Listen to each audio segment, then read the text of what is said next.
మీ చదువులకి తగ్గ ఉద్యోగాలు కానీ, మీ స్కిల్స్ ని పెంపొందించి మీకు ఉద్యోగాలు కానీ, నేను మీకు చెప్తున్నా, నాకు చాలా పెద్ద బాధ్యత ఇచ్చారు ప్రజలు ఈ రోజున. మరో బాధ్యత వల్ల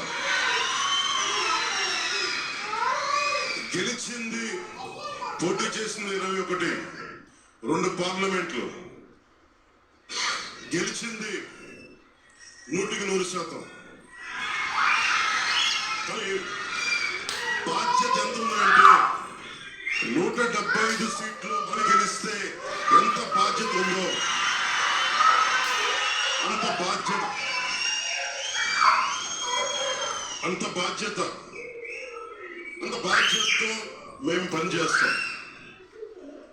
యువత నలిగిపోయి నేను మర్చిపోలేదు, ఆడబిడ్డలు ఇబ్బంది పడిపోయారు.